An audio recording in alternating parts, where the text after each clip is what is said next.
Episode की शुरुआत एक नॉर्मल सी चीज से होती है, लेकिन वही नॉर्मल चीज धीरे धीरे एक भयानक कहानी की शुरुआत बन जाती है।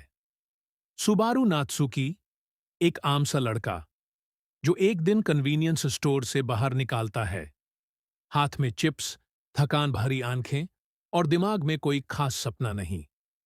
जैसे ही वो स्टोर के बाहर कदम रखता है, उसके आसपास की दुनिया अचानक बदल जाती है। लाइट का कलर, हवा का एहसास और लोगों के कपड़े, सब कुछ अलग। सुबारू हैरान होकर इधर उधर देखता है। ये ये जगह। उसके दिमाग में सबसे पहला ख्याल आता है, क्या मैं किसी इसेकाई वर्ल्ड में आ गया हूं? लेकिन ये खुशी ज्यादा देर तक नहीं रहती, क्योंकि जैसे ही सुबारू थोड़ा आगे बढ़ता है, तीन बदमाश उसे घेर लेते हैं। उनके चेहरे पर हंसी होती है और आंखों में ललाज। सुबारू पहली बार रियलाइज करता है, ये दुनिया एनिमे जैसे सेफ नहीं है। वो लाडने की कोशिश करता है, हीरो बनने की, लेकिन वो कोई चोजन वन नहीं है, सिर्फ एक नॉर्मल लड़का। बदमाश उसे बुरी तरह पीट देते हैं। जमीन पर गिरा हुआ सुबारू दाढ़ में कराह रहा होता है, और तब एक आवाज, एक लड़की की आवाज, सिल्वर बाल, सेफ्ट कपड़े और आंखों में नरमी। उसके साथ एक छोटा सा स्पिरिट। पक। ये है एमिलिया। एमिलिया बदमाशों को आसानी से भगा देती है, जैसे उनका होना ही कोई मैटर ना करता हो। सुबारू उसे देखकर हैरान रह जाता है। दिल तेज धड़कने लगता है। उस वक्त सुबारू एक फैसला करता है, चाहे जो हो जाए, वो इस लड़की की मदद करेगा। एमिलिया बताती है कि उसका इंसिग्निया, निशान, चोरी हो गया है, और अगर वो नहीं मिला तो उसका बहुत बड़ा नुकसान हो सकता है। सुबारू बिना कुछ सोचे बोल देता है, मैं मदद करूंगा। शायद क्योंकि एमिलिया ने उसे बचाया था, या शायद क्योंकि सुबारू पहली बार किसी काम का महसूस कर रहा था। दोनों शहर में खोज शुरू करते हैं। यहां सुबारू धीरे धीरे इस दुनिया को समझने लगता है। अलग लोग, अलग रूल्स, अलग डेंजर।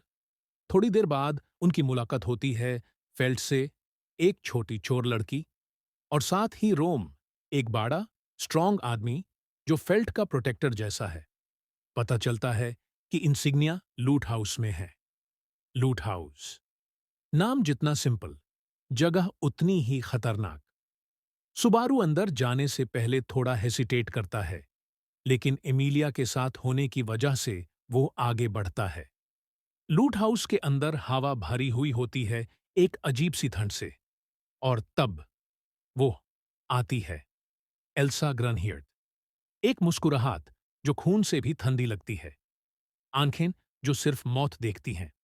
वो सॉफ्टली बोलती है, तुम्हारी आंतें मुझे बहुत पसंद हैं। सुबरू समझने में देर नहीं लगाता, ये कोई नॉर्मल डाकू नहीं है। एल्सा पल भर में अटैक करती है। सुबरू रिएक्ट भी नहीं कर पाता। खून, दर्द, अंधेरा। सुबरू को मार दिया जाता है। उसका शरीर ठंडा पड़ जाता है। उसकी आंखों के सामने सिर्फ एक चीज होती है, एमिलिया का चेहरा। और फिर अंधेरा। और अचानक सुबारू की आंखें खुल जाती हैं। वही सड़क, वही चिप्स, वही आवाज, जैसे कुछ हुआ ही नहीं हो। सुबारू शॉक में खड़ा रह जाता है। मैं जिंदा हूं? यहीं पर एपिसोड 1 खत्म होता है, और यहीं से शुरू होती है रिटर्न बाय डेथ की कहानी। एपिसोड 1A का असली मतलब, सुबारू कोई हीरो नहीं है। ये दुनिया क्रूल है, गलती का रिजल्ट बराबर मौत। और सबसे डरावनी बात, सिर्फ सुबारू ही याद रखेगा कि क्या हुआ।